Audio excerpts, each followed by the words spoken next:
Welcome back to the Den. My name is Steve.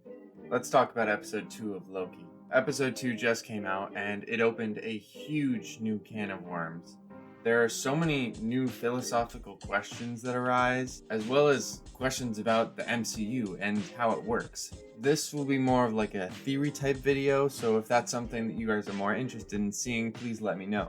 This will also encompass my thoughts on episode 1, since that came out 2 weeks ago, and I'm just getting to this with episode 2 now.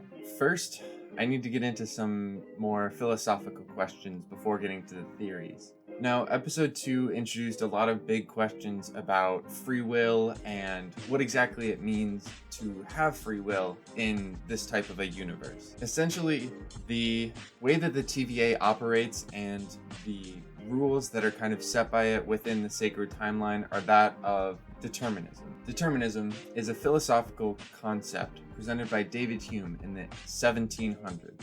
It essentially states that everything happens in the world due to a previous action.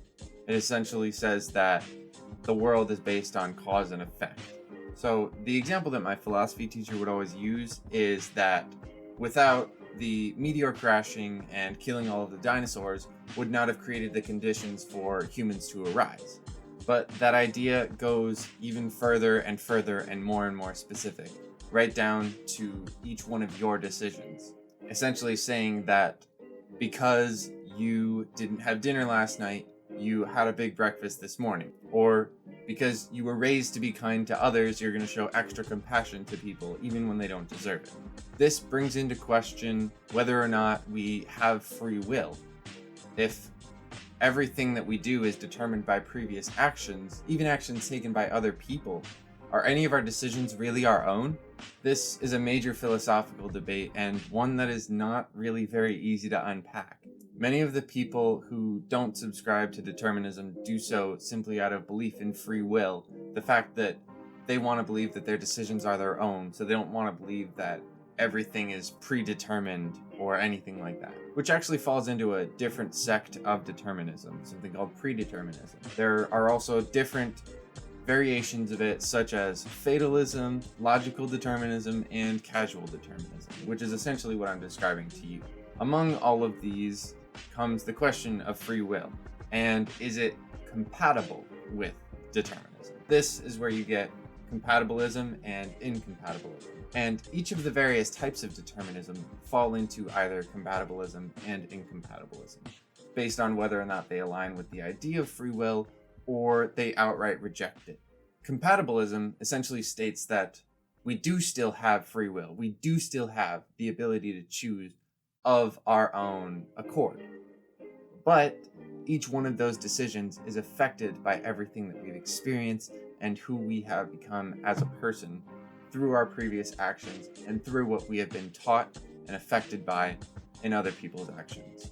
Going back to the previous example, say your parents raised you to be kind to others, then you still have the choice to not be nice to that person who maybe doesn't deserve it, but at the same time, you choose to make that choice because those are your values and that's what you grew up with. It's more so giving reasoning to why we make the decisions we make, more so than outright stripping us of our free will. It's essentially giving us the ability to ask why and have a real reason other than because I'm allowed to. This plays a big factor in Lady Loki's time split and sort of restoring that free will versus determinism. I think that the show is taking a very simplistic approach to determinism versus free will and is essentially going to not necessarily vilify, but align determinism with the notion that it's incorrect or somehow incompatible with free will, which is simply not true. But if you want to make something that's easily palatable to regular audiences, it's just kind of a sacrifice that you have to make. Before I get into the theories, I also need to talk about Loki as a mythological figure. Almost all of our knowledge of Norse mythology comes from the Prose Edda and the Poetic Edda. Prose meaning, just how we talk back and forth with other people, and poetic being written in verse and, rhyme schemes, haikus, all of that kind of stuff. as well as some sagas and other small works that we've recovered. But most of the knowledge that we have comes from these two sources. A lot of it was lost due to Christianization and just the fact that none of this was really written down at the time that it would have been passed around orally, as well as the writing out of various pagan gods as to pave the way for Christianity and Christian beliefs. Now, because of this, we have a lot of inconsistency in how exactly certain gods are portrayed according to Norse mythology. And Loki is the most prime example of this. There are so many different representations of him over several different Norse stories, and it's often hard to figure out which ones are authentic and which ones are propagated after the fact. There are a lot of things about Marvel's portrayal of Loki that do keep him pretty consistent to the Norse mythos, just in the context of the Marvel Cinematic Universe.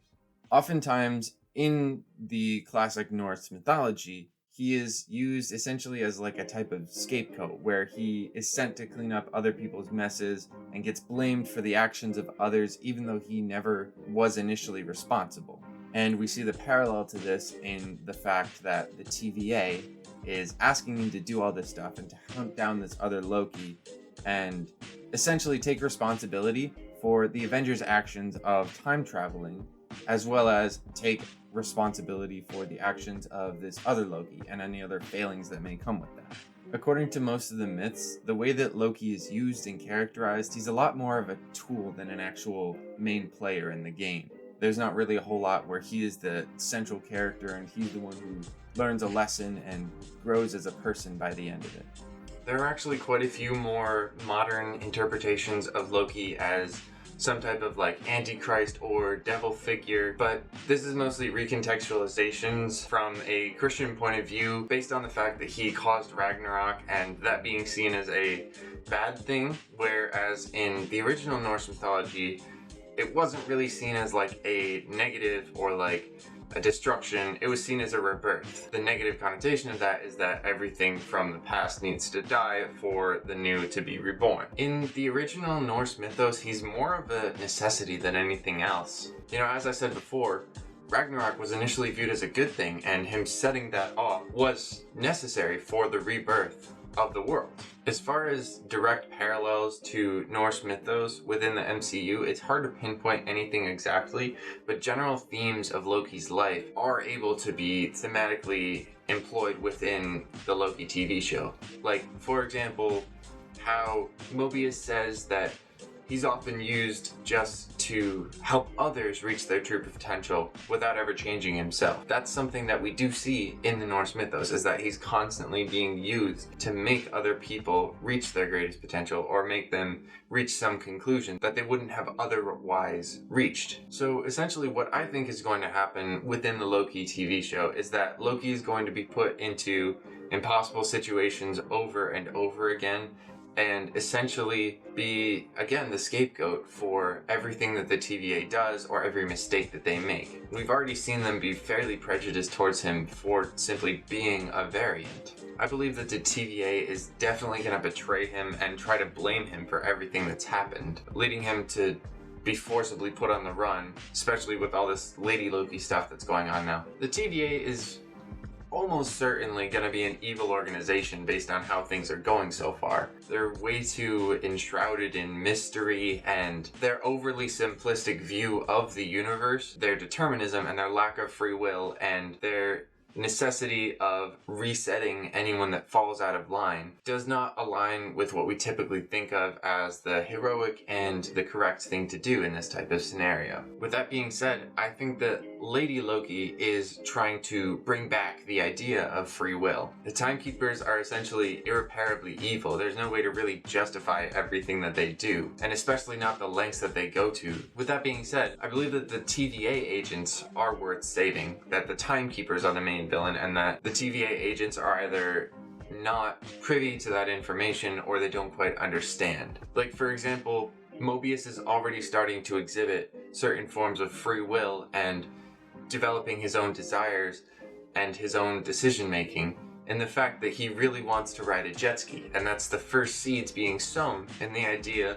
that he has his own direction in life that isn't predetermined, that isn't determined by the timekeepers. And because he's outside of the regular sacred timeline, he's able to develop those thoughts slowly over the course of the series without being labeled as a variant and being reset. I believe that Loki and also Lady Loki will find a way to defeat the Timekeepers, likely by teaming up with a few TVA agents probably, but I believe that rather than reinstating a new TVA or just fixing what was broken, I think that they're just going to absolve it and then allow time to sort of develop as it will and people to make decisions as they will and spawn off new multiverses. And that will lead perfectly into things like the Multiverse of Madness and Quantum Mania. I think that there's a lot of plot holes in how the TVA works and their sort of concept of time working differently there. But essentially, I think that the way that it's going to happen is that the timeline is going to be consistent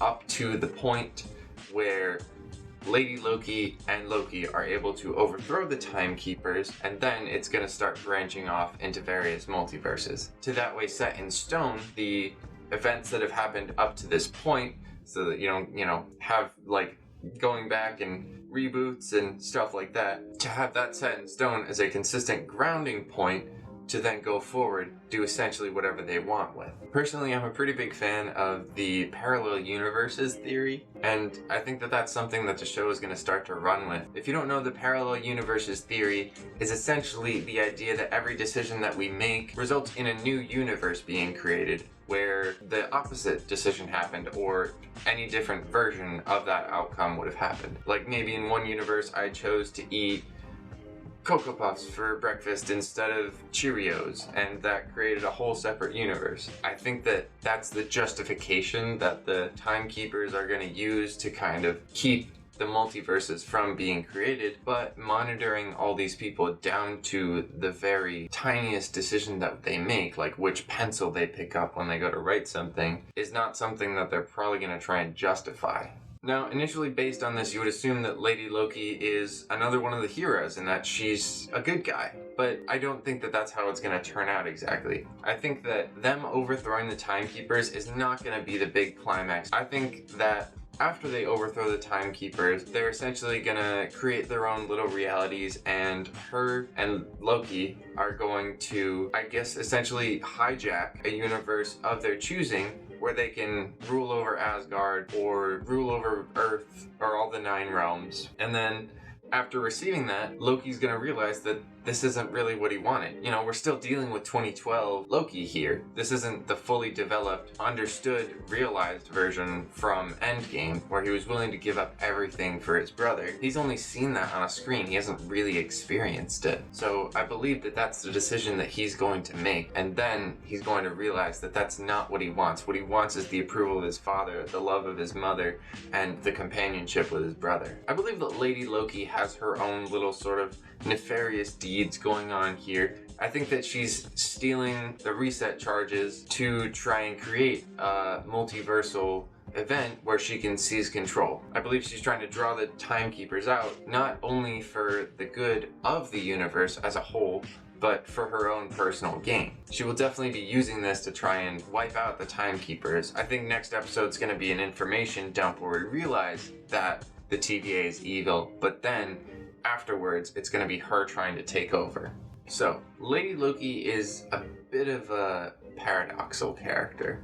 They've apprehended thousands of or hundreds of Lokis over various different timelines, so why is this Lady Loki so hard to catch? Why is she different? Well, I believe that the answer is that she is from the original multiverse war, that she's a remnant from that time period before the Timekeepers gained control. I think that she was able to escape the TVA and has been hiding out ever since, developing her plan. Sticking with the theme of free will, I think that Loki is going to realize that this isn't right, that they're essentially taking these people and subjugating them, not of their own free will. I think that this is going to lead him to turn on Lady Loki and try and destroy her to prevent her from controlling various multiverses. I think this is going to end in the death of our Loki and the rebirth of him into Kid Loki, which then plays into the future of the MCU, where I believe he will probably be like an enemy for the Young Avengers, which they seem to be building up. So those are my theories. Let me know what you thought of them in the comments, or drop your own down below. Thank you so much for watching. It really means a lot to me. And if you did enjoy this video, please like it and subscribe to the channel. It doesn't cost you anything, and you can always unsubscribe if you're not satisfied. Thank you.